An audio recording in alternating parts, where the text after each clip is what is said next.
लोकशाहीचा बुलंद आवाज, रिपब्लिकन वार्ता, महाराष्ट्र। बातमी आहे पुसदमधून। यवतमाळच्या पुसद तालुक्यात दिनांक 1 सप्टेंबर 2024 रोजीच्या रात्रीपासूनच संततधार पाऊस पडत आहे। संततधार पावसामुळे शहरातील अरुण लेआउट, पार्वतीनगर, रहीमनगर, दुधे लेआउट, लक्ष्मीनगर, श्रीरामपूरसह खतीब वॉर्ड आदी भागांमध्ये रहिवाशांच्या घरात संततधार पावसामुळे पाणी शिरले आहे।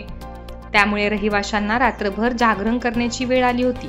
सोबतच परिसरातील विद्युत पुरवठा देखील खंडित झाला आहे। इंटरनेट सुविधा देखील अधूनमधून विस्कळीत झाली होती। पुसद तालुक्यातील ग्रामीण भागामध्ये देखील जोरदार पाऊस सुरू असल्याने नदी नाल्यांना पूर आला असून अनेक गावांचा संपर्क तुटला होता।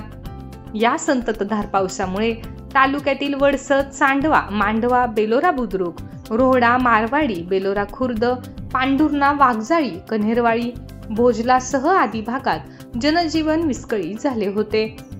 शहरातील बहुतांश भागांमध्ये राहणाऱ्या रहिवाशांच्या घरात पाणी शिरल्याने पाणी काढण्यासाठी रहिवाशांना तारेवरची कसरत करावी लागत आहे।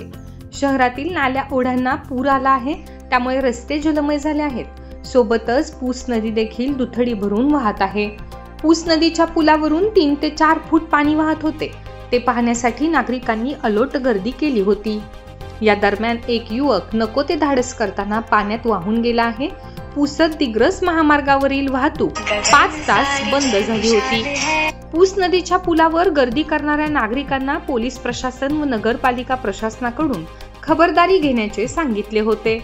सोबतच नगरपालिकेच्या वतीने नदीकाठी राहणाऱ्या लोकांना देखील सतर्कतेचा इशारा दिला आहे।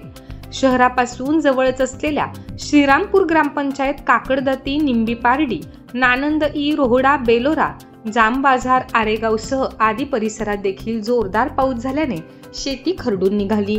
शेतकऱ्यांची शेती वाहून गेल्याने, खरडून गेल्याने प्रचंड प्रमाणात नुकसान झाले आहे।